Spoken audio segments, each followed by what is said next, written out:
Hello guys, we are back with some more tips and tricks for Palworld. We are of course on our official server here.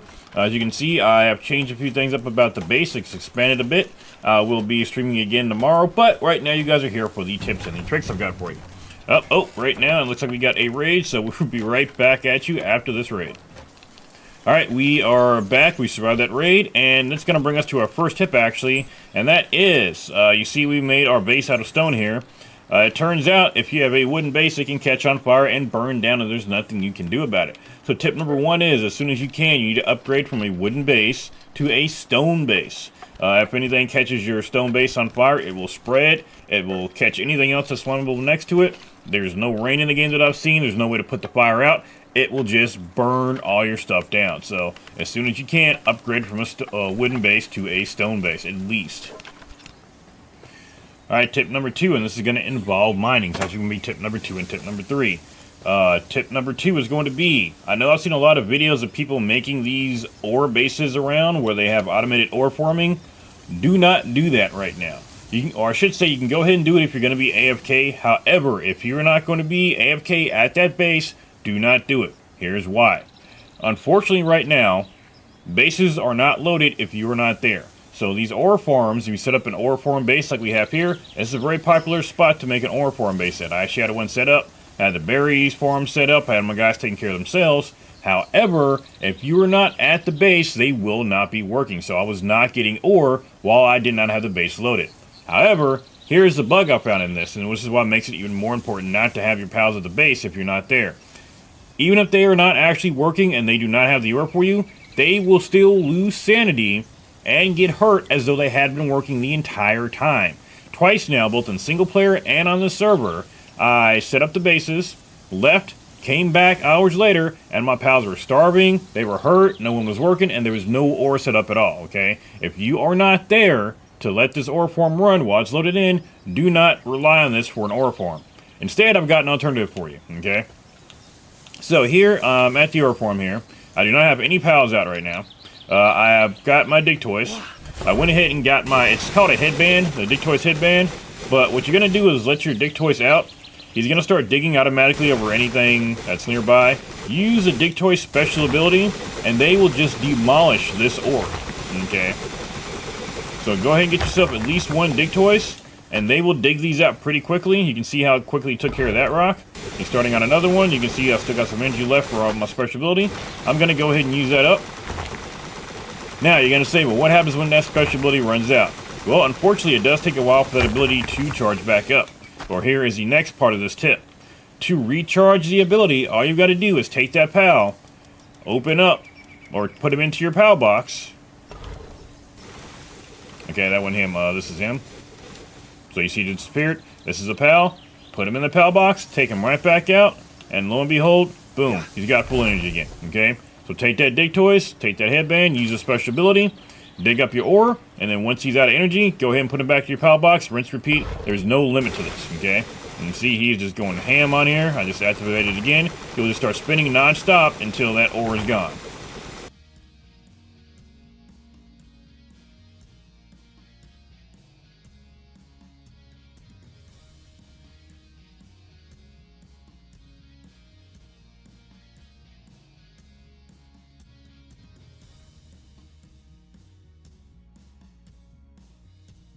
And here you go. You saw it took out all that ore. It took me less than a couple of minutes. All that ore is now being gathered up. Now, here comes the next tip. That is going to be tip number 4. If you're overweight, you can use a grapple gun to move around. Okay, so you can see I'm picking up all this ore now. I've got 1,000 carry weight. I'm going to go to all these ore spots, pick it all up. All the ore I need a lot of ammo. Boom, right here I'm overweight. I can no longer move, okay? Now I'm going to shoot my grapple hook over by that chest there. It's going to pull me right over by it, and I can toss the ore right in there, okay? So if you don't have a grapple gun, you don't have it unlocked, the grapple gun is unlocked in technology on the right side under ancient technology, okay? It's unlocked at level 12. You need, I think it's just 1 point to unlock it, but get the grapple gun as soon as you can. It does have some upgrades. In fact, I'm going to upgrade mine right now on stream, actually, or right on film. Camera, whatever we are. I'm upgrading it right here. Ooh, I can actually get the Giga grapple gun, so I'm actually going to get that bad boy. I'm going to make it when I get back. So use that grapple gun to move around when you're overweight. Try to have one on you at all times, especially if you at least when you're out gathering resources, and it will help a lot. See, there I go again. I am overweight. Now you do gotta wait for it to cool down to move again, but you can at least move. Alright, next tip. We're back at our base for this one. This is gonna be tip number 5. For tip number 5, whenever you leave your game, especially on a server, but a single player or a server, doesn't matter. Before you leave your game, try to take all your pals and put them back in the pal box. Do not leave them out. The reason you don't want to leave them out is twofold. One, on a server, you're going to run into the same issue we just talked about before. Your pals are going to be out. They won't do any work. However, they will still lose their sanity. They will still lose their hunger. So if you're not going to be in a server, put your pals away. Okay? The second reason is, I've had pals get stuck when I leave my base and come back. Okay? Especially when I've logged out and logged back in. I've had pals get stuck underground. I've had pals get stuck inside of buildings before. And if they're in those buildings, they obviously can't get out and eat. You can lose your pals pretty easily like that. And by lose, I mean they haven't disappeared on me. I mean, I just could not find them. If you're having trouble finding your pal, just go to your management box, your pal management box, put them back into the box, and then just take them right back out. When you actually put them in the camp, they spawn right by the box when you do that. So make sure you put your pals away in between sessions, especially if you're playing on a server. Next tip, and that is for combat. Make sure you're paying attention to weaknesses, especially for the boss fights. That is both the tower bosses and for all the pal bosses around the map. Okay, if you do not know what all of the weaknesses are, if you do not have the weakness chart memorized, you want to go to your survival guide.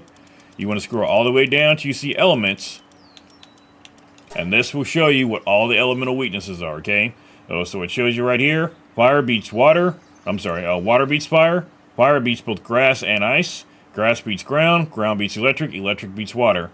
Fire also beats ice. Ice beats dragon. Dragon beats dark. And dark beats neutral. Okay, so most of this, if you have played Pokemon before, it's very Pokemon-esque. As you can see, technically speaking, fire is the strongest type because it can beat 2 things. But you can see it's not necessarily, a bunch of different weaknesses. Each type's only got 1 weakness, and there's only 1 type that is strong against 2 types, and that is fire. So again, make sure you pay attention to this. Make sure you pay attention to your pal's moves as well. It doesn't just matter what type your pal is, it matters what type of moves they're using. So you can see here, my Calabra's got a dragon type attack, a fire type attack, and a grass type attack, okay? He's also got a water attack I could have on him. But these moves are what's going to matter when they actually hit another pal. Not what type your pal is, what move they're using. So technically speaking, if I were to fight a dragon using one of my dragons who's got an ice attack, the ice attack will do more damage to that opponent's dragon. My own dragon attack's going to be neutral to him, okay? But if I were to use a ice type attack against him, that's what matters, okay? So make sure you're paying attention to elemental weaknesses. Alright, my next tip is, just because your pal is out does not mean it has to stay out. This is not Pokemon. You can pull your pal back before it takes a huge hit to prevent it from taking that damage. So try to do so, actually. That's a good strategy to use. So you can see here I've got my pal out. He's taking damage from the boss. This time you saw me pull him back before he took damage, so make sure you utilize that, okay? Pull your pal back before he takes damage. It helps. Yeah. So you see there, I let my pal stay out. He took all that damage.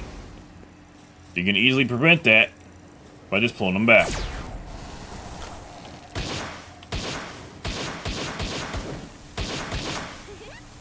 Alright, my final tip for the day is going to be, when you're setting up your pals to do stuff around your base, try to use task-specific pals, okay?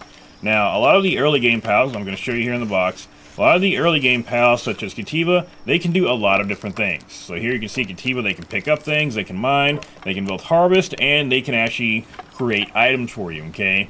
You can see, let's take a look at some others here.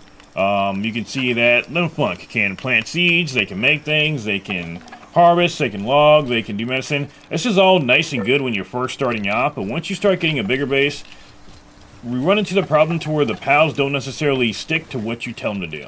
So what you're supposed to be able to do is pick up a pal, And if you want them to work on a machine permanently, like, you know, attach them to that machine, you can throw them at that machine. They're supposed to actually stick to it. However, they do not always do that. And quite oftentimes, if they are good at doing more than one thing, like let's say they can both mine and log, and you want them to do one thing, they might end up doing the other instead because they see that as a job needing to be done. Unfortunately, there's no real way around that right now. They are supposed to stick to the job you do, especially for like item making. It gets really annoying when you're trying to make an item that takes a really long time to make, such as a harness or a saddle, and they do take a long time to make. If your pals keep running out to do other stuff like watering gardens, even though you already had someone else set up to do that.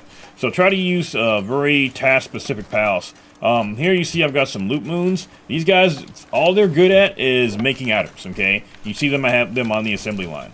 Okay, I've got, I named him Bubbles, I forgot exactly what his name is, but this dragon here is good at watering, and that's all it can do, okay? I've got my Univolt here, it can log and it can charge up generators. Right now it's charging up my generator, and when it's not doing that, it logs. So, the more things that a pal can do, the more chaotic they're going to be around your base. You don't want that. Try to find pals that are specific to what it is you want them to do, okay? Especially if you got something like a refrigerator that needs that needs to be constantly powered up. So it can be a real pain in the butt. Like you can see right now, I don't have anybody powering up my refrigerator right now. That's because the guy that I had on it, one, can get stuck really easily, but two, was doing other things, okay? So keep that in mind. That's my final tip for today. All right, and those are all my tips for today, guys. Like I said, I'm enjoying Palworld quite a bit. I'm at level 32 right now, so I'm slowly getting there. I'm getting there. I'm getting up to 50. I've only taken on one boss so far, but I do hope to start doing more of those with my wife here soon. She's about to take on her first one, her first tower boss, probably tomorrow, so can't wait for her to do that. So, that being said, as much as I enjoy it, there are still bugs with the game. There are some things that I've noticed that are... I mean, I talked about some of them, pals kind of going off and doing stuff that you don't necessarily want them to do. I'll probably make a video about some of the issues in the game. I don't want to really harp on that right now in a tips and tricks video, but the game does have some bugs. Unfortunately, some of the tips and tricks I have right now are going to involve working around those bugs, but it is what it is. Like I said, the game is early access game. We knew what it was when we got it. I still love it anyway. I'm still having a great time with it, so we're going to continue having a good time with it. So that's going to be all for today, guys. Thank you for coming by, and I will see you all later.